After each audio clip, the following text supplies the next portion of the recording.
नमस्कार दोस्तों, good morning. कैसे आप सब? स्वागत है आप सभी का मेरे यूट्यूब चैनल वॉन्डरर पाटिल में। और मैं हूं आपका दोस्त अविनाश पाटिल। दोस्तों, आज हम बात करेंगे थर्ड मुंबई यानी केएससी टाउनशिप के बारे में।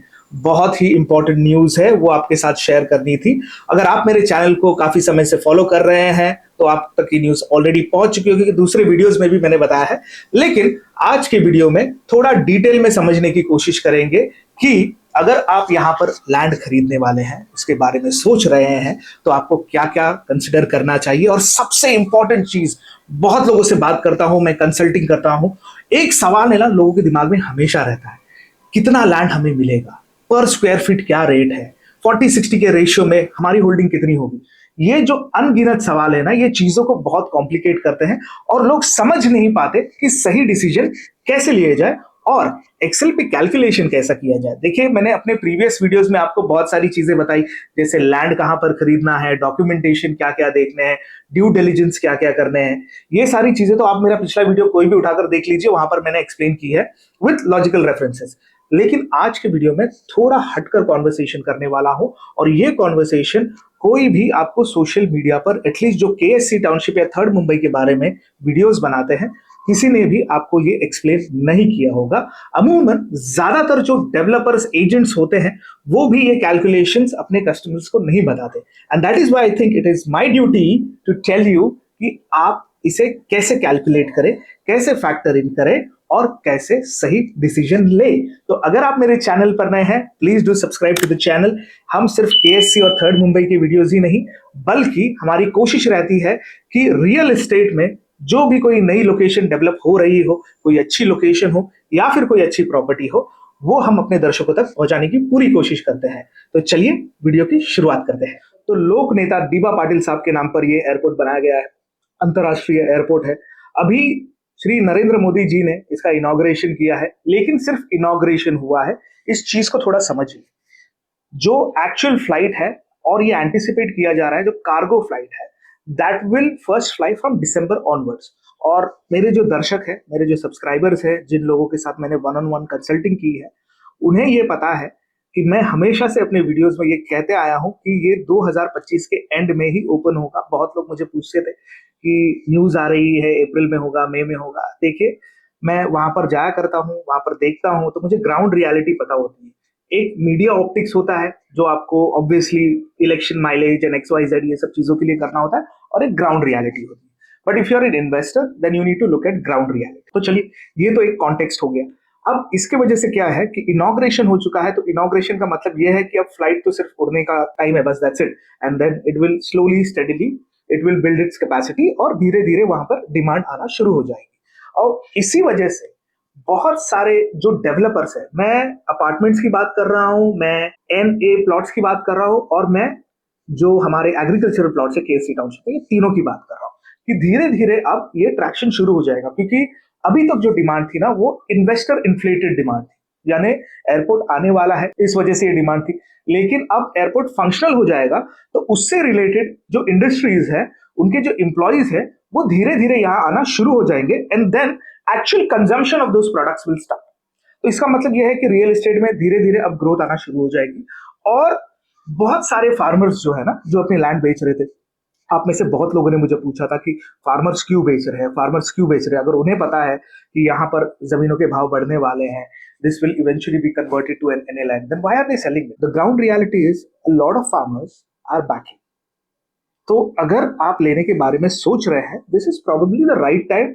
एंड इसके बाद जब आप लेने के बारे में सोचो ना, तो शायद आपको उस रेट पर जमीन ना मिले। आपको जो नैना में अभी रेट मिल रहा है ना, शायद उस रेट में, not exactly the same but inflated rate में आपको खरीदना पड़े। So if you are thinking of investment, this is the right time. But yes, paper work is non negotiable, survey is non negotiable, due diligence is non negotiable. इन चीजों पर आपको negotiate नहीं करना चाहिए। तो चलिए समझते हैं ये 40-60 का खेल क्या है और उसको कैलकुलेट कैसे। तो दोस्तों, ये देखिए, ये है मेरी स्क्रीन, और यहां पर मैंने एक्सेल में कुछ कैलकुलेशन डाला है, वो आपको मैं एक्सप्लेन करता हूं। तो फॉर रेफरेंस, एक गुंठा क्या होता है? एक गुंठा होता है 1089 स्क्वायर फीट। ठीक है, that is the measurement. Number of guntha, अब यहां पर मान के चलिए आपने लिए 10 गुंठा ऑफ लैंड। ठीक है, तो आपकी होल्डिंग कितनी हो गई? आपकी हो गई 10,890 square feet of raw agricultural land. इस चीज को समझना बहुत इंपॉर्टेंट है कि आपकी जो 100% होल्डिंग है वो हो जाती है 10890। अब इसमें दूसरा फेज आता है कि आपने लैंड तो परचेज कर लिया, अब एमएमआरडीए इसे एक्वायर करेगा फॉर डेवलपमेंट। तो जब लैंड एक्वायर होगा तो आपको क्या मिलेगा? अब ये चीज मैं क्लियर करना चाहता हूं कि नाउ दिस इज द, हमने जो रेफरेंस लिया है वो नैना क्या लिया है, अभी तक आपको कितना परसेंट लैंड मिलेगा इसके ऊपर गवर्नमेंट का कोई भी जीआर नहीं आया है कि कॉम्पनसेशन पैकेज क्या होगा।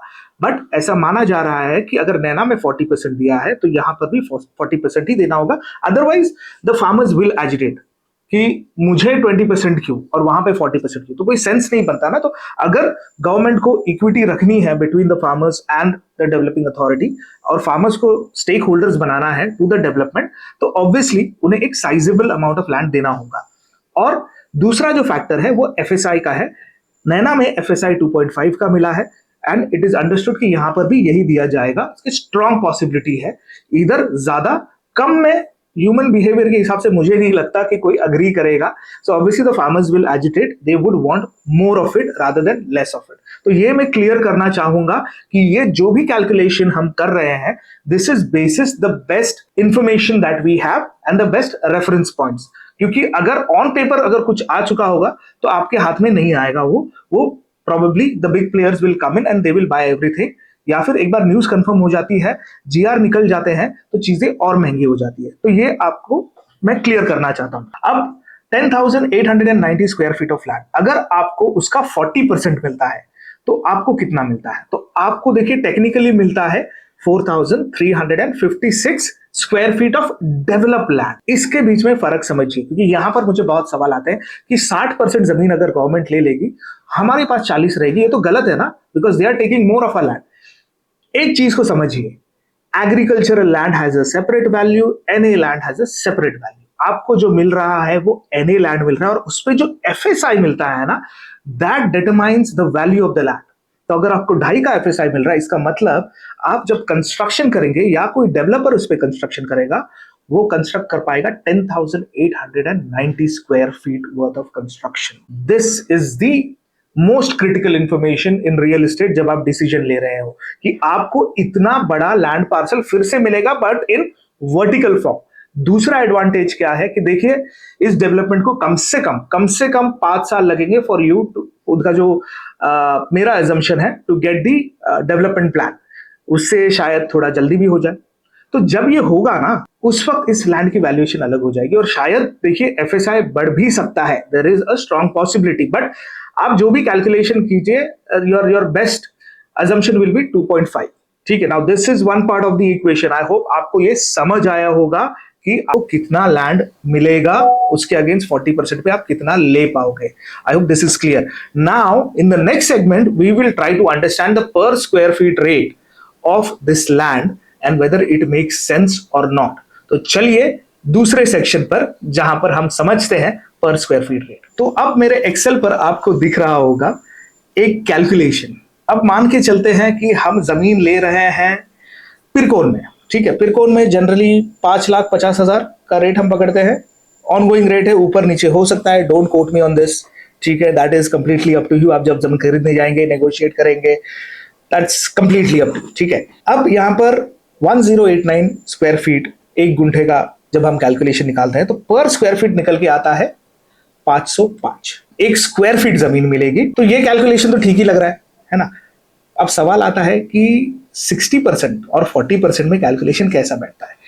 कि देखो 60% जमीन तो आपकी सरकार ले लेगी। अब वो 60% जमीन पे वो पब्लिक पार्क्स, रोड, फलाना ढिंकाना करेंगी और बाकी की जो जमीन बचेगी उस पे वहां पर वो अपने प्लॉट्स बना के या फिर कंपनीज को बेचेगी और XYZ whatever they decide to do. जो बचा हुआ 40% है ना, उसका रेट आपको क्या पड़ता है? उसका रेट आपको पड़ता है 1,263 रुपए, 1263।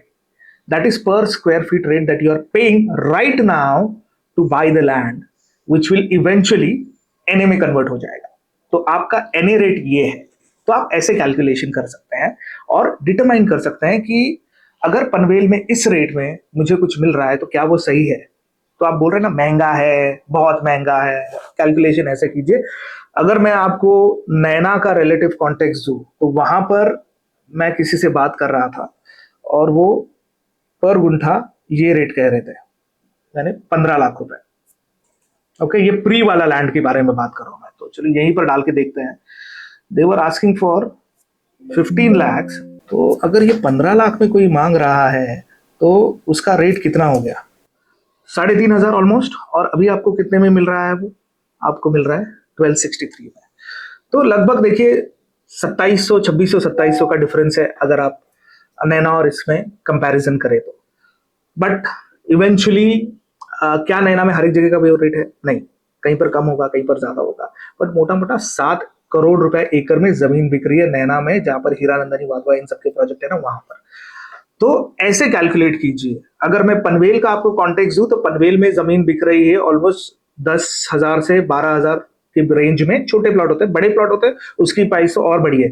मैं पर स्क्वायर फीट की बात कर रहा हूं, क्योंकि क्या है, जब प्लॉट साइज बड़ा हो जाता है तो लोग थोड़े ज्यादा एक्सपेक्टेशन रखते हैं, क्योंकि जनरली प्राइम लोकेशन में होता है। So that is around 14,000 rupees per square feet. यहाँ पर कितने मिल रहे हैं? 1263 रुपए में। So that is the difference, और इसी वैल्यू को आप अनलॉक कर सकते हैं। अब हम तीसरे सेगमेंट की तरफ जाते हैं और वहां पर समझते हैं कि क्या क्या डेवलपमेंट आने वाली है। और अगर मैं यहां पर कुछ खरीदूं, ये एक सवाल होता है दर्शकों का कि अगर मैं यहां पर कुछ खरीदूं तो मुझे जमीन कहां मिलेगी? ये सबसे इंपॉर्टेंट सवाल है, तो आइए उसे भी समझते हैं। Now the next big question, अगर मैंने बिंदनी में जमीन ली जो ज्यादा महंगी है, तो क्या मुझे बिंदनी में ही प्लॉट मिलेगा? ऐसे भी बहुत सारे मिथ फैलाए जा रहे हैं कि आप जमीन कहीं पर भी ले लीजिए, आपको प्राइम लोकेशन में मिलेगा। देखिए, ऐसा हुआ है इन द पास्ट कि जमीनें कहीं और थी और उनके सेटलमेंट कहीं और किए गए। बट इन दिस सिचुएशन मेरा ऐसा मानना है कि आपकी जहां पर जमीन रहेगी वहीं के पेरिफेरी में आपको प्लॉट्स एलोकेट होंगे। इसका मैं थोड़ा लॉजिकल रीजनिंग देता हूं, और अगेन मैं डिस्क्लेमर डालना चाहता हूं कि इसका कोई जीआर नहीं आया है, so we don't know, this is basis best understanding and logical understanding with some research and some back data. ठीक है, हिस्टोरिकल डेटा। तो सबसे पहले हम पिक करते हैं वाशी। वाशी में जिनकी जमीनें थी उन्हें कहां पर दी गई? वाशी में ही दी गई। जिनकी जुई नगर में थी उनको जुई नगर में दी गई। तो ऐसा नहीं है कि उन्हें कहीं पर दूसरी जगह पर दिया गया। और उन्हें जो पैकेज दिया था वो 12.5% का था। So that is the first phase. उसके बाद दूसरा एग्जाम्पल हमारे पास आता है, वो आता है लोकनेता दीबा पाटिल अंतरराष्ट्रीय विमानतल यानी इंटरनेशनल एयरपोर्ट के लिए जो जमीन एक्वायर की गई थी, उन्हें कहां पर दिया गया? तो देखिए, लॉजिकली वो एयरपोर्ट की जमीन थी, काफी बड़ा लैंड पार्सल था। तो वो जो सारे विलेजेस वहां से जो मूव किए गए, उन्हें जमीनें मिली करंजाड़े में, उल्वे में और पुष्पक नगर में। ये 3 लोकेशन में। क्या उन्हें अपनी जमीनें वहीं पर मिली? नहीं, उन्हें मिली उल्वे में। But it was a win win situation कि जो फार्मर थे, जो इंपैक्टेड फार्मर थे, उनको जो प्लॉट्स दिए वो प्राइम प्लॉट्स मिले, क्योंकि वहां पर सिडको ने उस तरीके से उस लोकेशन को डेवलप किया कि वहां पर हाउसिंग की डिमांड आई। इन पुष्पक नगर तो अभी शायद कमर्शियल की भी काफी डिमांड आ जाएगी, ऑफिस स्पेसेस की स्पेशली स्पीकिंग, क्योंकि देखिए वहां पर अभी जब एयरपोर्ट शुरू हो जाएगा तो बहुत सारे जो ऑफिसेज है वो एंटिसिपेट किया जा रहा है कि पुष्पक नगर में मूव करेंगे, और जो कॉर्पोरेट ऑफिसेज है वो नेरुल में मूव करेंगे। नेरुल में एक बहुत बड़ा पैच है जहां पर commercial offices world trade centre के कोलैबोरेशन में रहेजा बना रहा है, कामधेनु बना रहा है। तो उसके ऊपर अगर कोई वीडियो आप देखना चाहोगे तो मुझे कमेंट करके जरूर बताना, मैं बनाने वाला हूं, because I think that's going to be an awesome investment opportunity for someone who wants to play it safe. लेकिन coming back to this, 2 example देख लिए। एक में जमीनें वहीं पर दी गई प्लॉट, दूसरे में थोड़े डिफरेंट लोकेशन पे दिए गए। अब थर्ड विच इज नैना। नैना में जो टीपीएस है, उनके जो विलेजर्स है उनको तो प्लॉट्स उन्हीं के टीपीएस जोन में दिए गए। तो that is the third case. So 3 out of 2 में जहां पर जमीनें थी वहीं पर उन्हें प्लॉट दिए गए। तो हेंस वी कैन एंटिसिपेट कि अगर आप बिंधन में लेते हो तो उसके पेरिफेरी में जो टाउनशिप बनेगी, या जो टेंडर प्लॉट, या फिर जो टेंडर प्लॉट नहीं, जो डेवलपमेंट प्लान बनेगा, तो वहां के जो लैंड ओनर्स है, जो किसान है, उन्हें जमीनें वहीं पर मिलेंगी, उनके प्लॉट्स वहीं पर मिलेंगे। तो ऐसा नहीं होगा कि अगर कोई, मान के चलिए someone is residing in pen taluka, जहां पर सबसे सस्ते में जमीन मिल रही है 2 लाख रुपए गुंठे में, 1.5 लाख रुपए गुंठे में, 1.25 में, क्योंकि वो ग्रीन जोन 2 में आ रहा है। वहां के जो इंपैक्टेड किसान है उन्हें प्लॉट नहीं मिलने वाले। इन द फर्स्ट केस उनको शायद मिले ही ना, क्योंकि वो अभी तक तो अर्बनाइजेबल जोन में नहीं है। कुछ सालों के बाद, may be after couple of decades, जब ये पूरा एग्जॉस्ट हो जाए तो शायद वहां पर चले जाए, क्वाइट अ पॉसिबिलिटी। ऐसा नहीं है कि हम किसी भी पॉसिबिलिटी को नकार सकते हैं, but logically it makes no sense as of now. अगर मान के चलिए कोई पुनाडे, सारडे, आवरे में है ना, तो उन्हें कहां पर दिया जाएगा? इन ऑल द लाइक्लीहुड वहीं पर दिया जाएगा, क्योंकि बाकी की जो जमीन है ना, फॉर एग्जाम्पल अगर मेरा गांव है विंदने, जहां पर मेरी जमीन है, मैं अपनी एग्जाम्पल नहीं दे रहा हूं, ये हाइपोथेटिकल एग्जाम है, वैसे है हमारी, बट जस्ट फॉर रेफरेंस कि वहां पर समझे 300-400 एकड़ जमीन है, तो 400 एकड़ जमीन का 40% जो वो तो लैंड ओनर्स को चला जाएगा, 20% will be use, 20 to 30% for roads and public places. उसके बाद जो जमीन बचेगी वो एमएमआरडी अपने लिए रखेगी, जहां पर इंडस्ट्रीज को शायद वो जमीन बेची जाएगी, या फिर प्राइम प्लॉट्स होंगे कुछ जो अपने पास रखेंगे वो, जैसे हमने नवी मुंबई में देखा कि प्राइम प्लॉट्स के जो लोकेशंस के जो प्लॉट्स है वो उन्हीं के पास है, तो वैसा भी हो सकता है और उसकी पॉसिबिलिटी सबसे ज्यादा है। तो इन टर्म्स ऑफ कहां पर एलोकेट किया जाएगा, this is my best submission कि आपने जहां पर प्लॉट लिया है, जहां पर आपने जमीन ली है, उसी के अगल बगल में आपको डेवलपमेंट प्लान के हिसाब से आपको आपका प्लॉट दिया जाएगा। Okay, so I hope this clears your doubt. Next segment में हम समझेंगे कि क्या क्या डेवलपमेंट हो रही है and why you should consider investing. तो दोस्तों आइए समझते हैं कि कौन कौन से डेवलपमेंट हो रहे हैं इन केएससी टाउनशिप, नवी मुंबई इंटरनेशनल एयरपोर्ट के अगल बगल में, और क्यों एक हाई पोटेंशियल रखती है ये टाउनशिप फॉर इन्वेस्टर्स। सबसे पहला देखिए, एयरपोर्ट ऑपरेशनल होने वाला है, 2 महीने बाकी है, इनॉग्रेशन हो चुका है। अटल सेतु ऑलरेडी ऑपरेशनल है। इसके अलावा 5 दुनिया की बड़ी यूनिवर्सिटीज, ग्लोबल यूनिवर्सिटीज, उनके लिए एमओयू साइन हो चुका है। इसका मतलब it's a matter of time और उन्हें एक जगह एलोकेट करने का प्रोसेस शुरू हो चुका है, ऐसा सुनाई दिया है। Again there is no GR और गवर्नमेंट लेटर कंफर्मिंग दिस। इसके अलावा देखिए, कोस्टल रोड के प्रोजेक्ट्स वहां पर बन रहे हैं, उल्वे से नवी मुंबई को कनेक्ट करने वाले रोड्स बन रहे हैं, एक्सटेंशंस बन रहे हैं, काफी कुछ हो रहा है। ऐसा कहा जा रहा है दोस्तों कि वहां पर एक डिज्नी का थीम पार्क भी आने वाला है। यानी ये जो टाउनशिप है, it is going to be a very well plan township. और डेटा सेंटर्स पे काफी कुछ स्टोरीज नजर आ रही है कि यहाँ पर काफी डेटा सेंटर्स बनने वाले हैं, और ऐसा कहा जा रहा है कि पूरे एशिया में यहाँ पर सबसे ज्यादा डेटा सेंटर्स होंगे। Again it's a matter of time, क्योंकि डेटा सेंटर बनाने के लिए काफी कुछ चीजों की जरूरत होती है। It can't just happen all of a sudden, right? You need power, you need water for continuous cooling, तो बहुत सारी चीजें लगती हैं। Again there are things in pipeline. देखिए ऐरोली में देयर आर डेटा सेंटर्स, यहाँ पर आप हीरानंदानी में जाइए, वहां पर ऑलरेडी एक डेटा सेंटर है। तो ऐसा नहीं है कि this will be something new, but yes it will be on a grand scale. That is what I'm going to, or rather that is what I'm trying to tell you. तो चलिए और भी आगे जो डेवलपमेंट आ रही है उसके बारे में भी जरा समझते हैं। तो देखिए, जैसे मैंने कहा, अटल सेतु एक विरार अलीबाग कॉरिडोर बनने जा रहा है दोस्तों, यानी विरार से अलीबाग जाने वाला। और इसी वजह से अगर आप देखेंगे ना, तो इस पूरे पट्टे में, यानी पेन के आगे अलीबाग पड़ता है, वहां तक डेवलपमेंट होने वाला है। लेकिन पेन का जो तालिका है वो फिलहाल थोड़ा सेपरेट रहने वाला है। करंजा से एक कनेक्टिंग रोड बन रहा है जो अलीबाग को कनेक्ट करेगा। इसके अलावा देखिए कि खारघर में BKC2 के तर्ज पर एक बड़ा सा कॉर्पोरेट पार्क बनने वाला है, लगभग 250-300 एकड़ की जमीन वहां पर भी है। And what is that going to do is eventually it is going to transform the entire shape and form of Navi Mumbai.